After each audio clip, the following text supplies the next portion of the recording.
De notre émission, nous allons tout de suite retrouver nos deux vétérinaires itinérants, Isabelle et Jean-François, Broum Broum en moto, qui sont au Népal, dans une ferme d'éléphants. En route pour le Népal avec nos deux vétérinaires aventuriers. Partis de Katmandou, les voici 4 heures de moto plus tard au parc de Chitwan, sur les traces du très rare rhinocéros unicorne. Pour l'approcher, 2 solutions, une bonne dose d'inconscience ou à dos d'éléphant. Un bien sympathique moyen de transport, l'éléphant, 4 pattes motrices, pas vraiment turbo, mais avec un cœur dans le moteur. En Asie, la meilleure conquête de l'homme, c'est lui. Le gouvernement népalais a créé voilà 10 ans la ferme des éléphants. Auparavant, ils étaient dressés et achetés en Inde. Aujourd'hui, ils naissent et grandissent ici, au parc de Chitwan.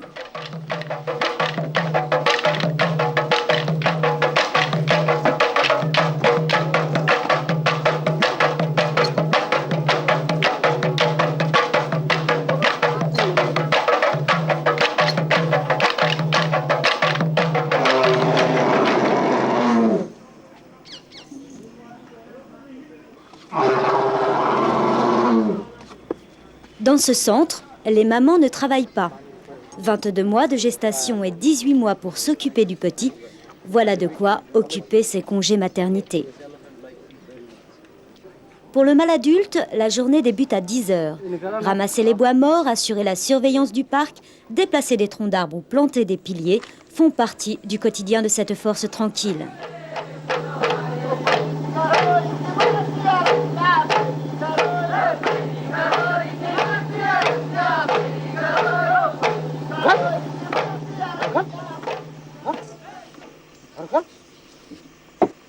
Durant 8 ans, notre éléphant est en apprentissage. On lui donne de menus travaux et ce n'est qu'à l'âge de 10 ans que des touristes lui seront confiés.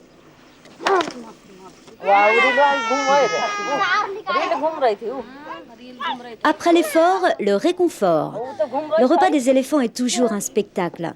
Vous prenez de l'herbe séchée enrobée de riz et de mélasse, vous y ajoutez du sel 1 fois par semaine et vous obtenez un excellent complément de nourriture pour éléphants. L'adulte engloutit 400 de ces petits fours par jour. Mais il ne les accepte que de son cornac. Namaste.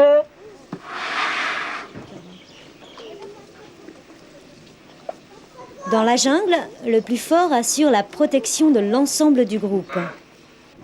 Quant au Benjamin, il est entouré d'un véritable bouclier vivant, égard à celui qui s'en approche. Il faut avoir vu un éléphant en colère pour comprendre ce que puissance veut dire. Celui-ci a 11 mois et il parade déjà, histoire d'impressionner. Voici le patriarche. Ser Persad, du haut de ses 37 ans, est un vieux routard.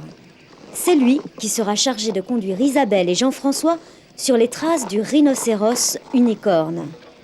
Mais ce sera le thème de leurs prochaines aventures.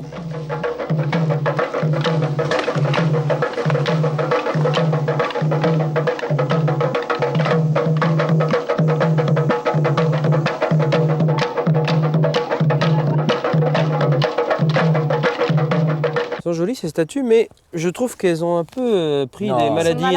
Ce sont de magnifiques bronzes et c'est normal qu'un bronze prenne cette teinte. Un animal qui vit en appartement, est-ce que lui aussi il risque d'attraper des maladies ou il est plus protégé que les autres? Voilà, ça c'est une bonne question, c'est une question que j'aime bien parce qu'on nous la pose très très souvent à propos des vaccinations.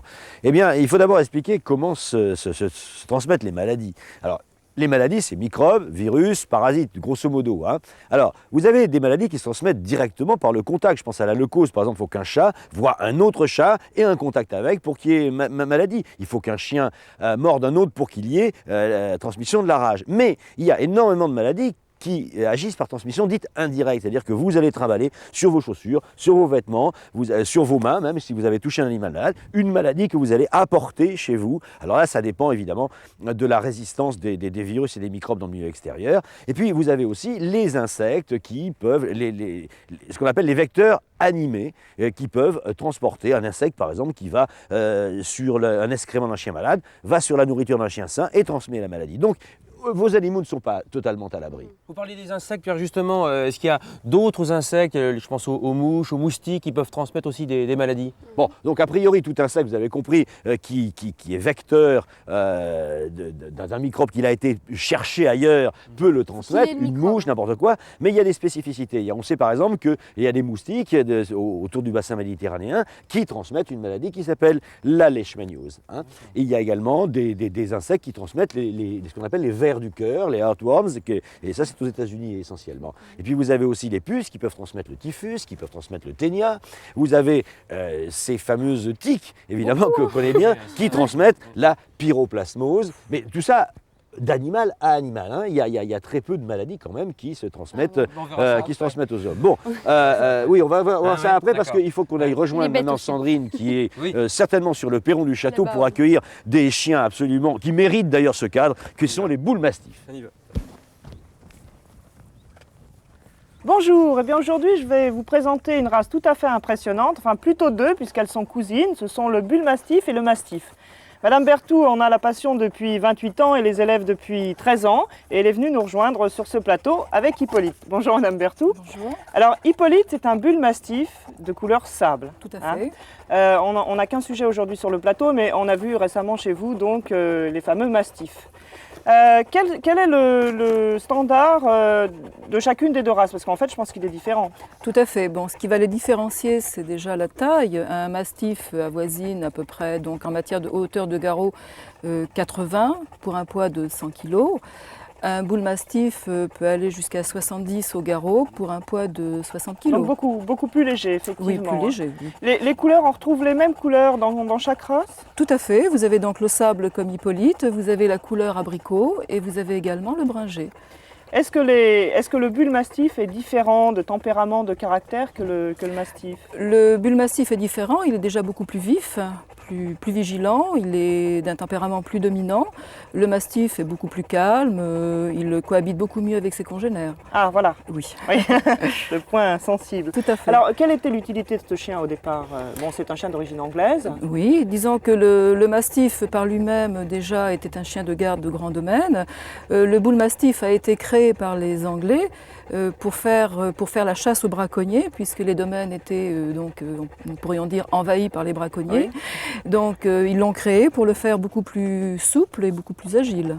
Donc aujourd'hui, il est devenu un chien de garde, mais essentiellement de compagnie. Tout à fait, garde et compagnie. Voilà. Alors, vu le poids, c'est quand même pas, ça doit pas être facile à gérer, un chien comme ça. Est-ce que c'est le chien de tout le monde? Est-ce que tout le monde peut en avoir? Ou alors il faut être réellement autoritaire ou dominant pour posséder un tel chien? Non, il n'est pas nécessaire d'être autoritaire ou dominant. Je pense qu'une bonne psychologie par rapport à son chien suffit. Donc il faut quand même le dominer et l'avoir en main. C'est quand même un sujet puissant. Hein. Oui, tout à fait, voilà. Ça je le vois, là il est devant moi, je suis impressionnée depuis tout à l'heure. Alors bon, justement, de par sa lourdeur, est-ce qu'il y a des problèmes? Est-ce que ce sont des chiens qui sont sujets à la dysplasie? Bien, comme tout sujet qui est lourd, nous pourrions dire qu'il peut y avoir donc de la dysplasie. Je peux parler pour moi en tant qu'éleveur. Tous mes géniteurs sont radiographiés et à partir de là, je fais une sélection. Mais pour l'instant, on n'est pas obligé, enfin les éleveurs ne sont pas encore obligés de radiographier leurs chiens pour les faire reproduire. Ce n'est pas encore une obligation. Non, ce n'est pas une obligation puisque nous serions obligés si cela intervenait au niveau de la confirmation. Oui, c'est juste une question de moralité. Quoi, tout à fait, tout à fait. Alors, quels sont en fait les défauts du mastif et des bull mastifs, s'ils en ont? Pour moi personnellement, ils n'en ont pas. Disons que le seul défaut qu'on pourrait reprocher au bull mastif, c'est cette dominance vis-à-vis de ses congénères. Donc c'est un sujet qu'il faut sociabiliser très très jeune et l'habituer à rencontrer d'autres congénères. Il y a beaucoup de naissances en France, c'est quand même une race assez peu répandue, enfin on en voit peu. Oui, non, très peu de naissances, ça avoisine une centaine de naissances par an. Dans chaque race? Dans chaque race, Dans chaque oui. race. Pour un prix moyen, on peut en parler ou... Oui, disons qu'il faut compter pour un bull mastif entre 7 et 8 000 francs. Et les naissances se passent bien parce que ça a quand même une tête très large. Sans problème. Il n'y a pas de problème de reproduction ou, absolument pas. Ou quoi que ce soit. Non, bon. non. Donc si vous voulez d'autres renseignements, la SCC est toujours là pour vous donner les listings des éleveurs français. Pour ma part, je vous retrouve la semaine prochaine avec un autre animal. Et puis Madame Berthoud, je vous remercie beaucoup de nous avoir rejoints aujourd'hui avec Hippolyte. Il fait très chaud, il a un petit peu souffert. Merci, à très bientôt. Voilà, alors ici, ce sont les réservoirs d'eau du château de Dangu et du village de Dangu. Hein. Ils ont été construits par le duc de Breteuil. Et l'eau vient d'assez loin, elle vient d'un bled qui s'appelle Vély à côté. J'en reviens au chien tout de suite avec. Vous m'avez un peu inquiété tout à l'heure avec ma petite chienne, par exemple, si elle est en contact d'un autre animal qui a une maladie, est-ce que ma petite chienne va systématiquement attraper cette maladie? Non, pas systématiquement. Attention, Marie-Laure, pas tomber. Ça va dépendre de son état physiologique. Oui. Est-ce qu'elle est fatiguée ou pas? Est-ce qu'elle est réceptive ou non? Son état immunitaire, est-ce qu'elle a des anticorps ou non? Et puis, par exemple, si elle est vaccinée, elle n'attrapera rien du tout. C'est pas systématique, la transmission. Hein. Et pour parler de l'homme alors, parce que vous nous avez parlé d'un tas de maladies tout à l'heure, quelles sont celles que nous, on peut attraper? Ah, alors, rassurez-vous. Rassurez-vous tous les deux. Oui. Allez, on est rassurés. Bon, il n'y en a pas beaucoup. Voilà. Il n'y en a pas beaucoup. Il y en a pas beaucoup. Il y a évidemment la rage qu'on connaît bien. Hein. Et puis, il y a également beaucoup de maladies parasitaires. Alors, ces maladies parasitaires, c'est la teigne, la gale, les ascaris qui peuvent être dangereux pour l'enfant. Hein. Donc, toujours bien s'occuper de bien déparasiter les chiens. Et puis, il n'y en a pas beaucoup. Il y a celles qu'on transmet la griffe des chats, la griffe des chats, les morsures qui transmettent de la pasteurellose. Mais ce n'est pas tellement spécifique. Les races, les espèces ne se transmettent pas les maladies interespèces. En revanche, peut-être pour une femme enceinte, ça peut être... Voilà, alors là, vous voulez parler de la maladie qu'on appelle la toxoplasmose. C'est vrai, elle existe. C'est une maladie qui peut provoquer l'avortement de l'enfant, qui peut être transmise par les chats, parce que les chats concentrent les toxoplasmes. Alors, il y a des tests qui sont faits pendant la grossesse. S'il n'y a pas d'anticorps toxoplasmiques, on recommande à la femme enceinte de ne pas s'occuper trop de son chat et notamment de ne pas vider son petit plat tous les jours. Voilà, c'est à peu près tout. Donc il faut être assez rassurant sur ce domaine-là. Alors maintenant, on va aller trouver des dadas, des gros chevaux, puisque c'est Anne qui nous attend. Allez, la séquence savoir, on y va. Allez. Bonjour, c'est au galop que je vais vous parler aujourd'hui du concours complet. Alors le concours complet regroupe 3 épreuves, le dressage, l'hippique et le cross. Le cross étant bien entendu l'épreuve la plus attendue car la plus spectaculaire. Alors tout de suite on se rend au concours international de Compiègne pour plus d'explications avec des images de Pascal Bourson.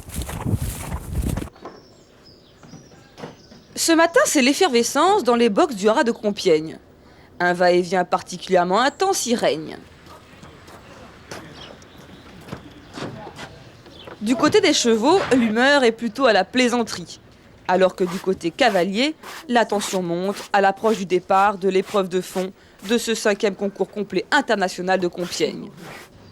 Hier, c'est sous la pluie que s'est déroulée l'épreuve de dressage.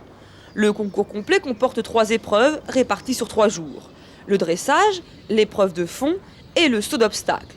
L'épreuve de fond est de loin la plus difficile et qui demande une attention particulière pour le cheval, ainsi que des précautions, comme l'installation de crampons fixés sous les fers.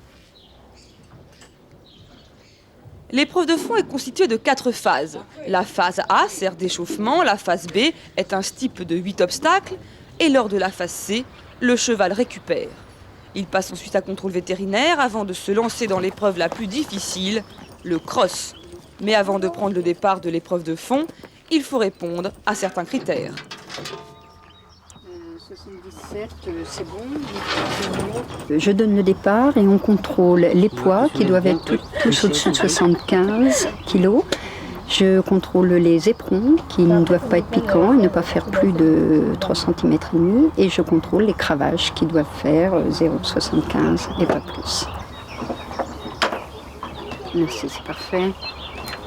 Fin de chose.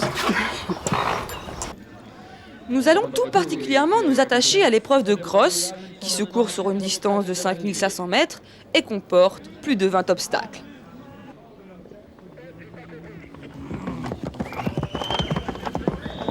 Ils viennent de s'élancer avant le premier obstacle. À la différence des obstacles du CSO où les barres tombent si elles sont heurtées, ici, il s'agit parfois de véritables troncs d'arbres fixés solidement qui pourraient entraîner la chute du cheval et de son cavalier.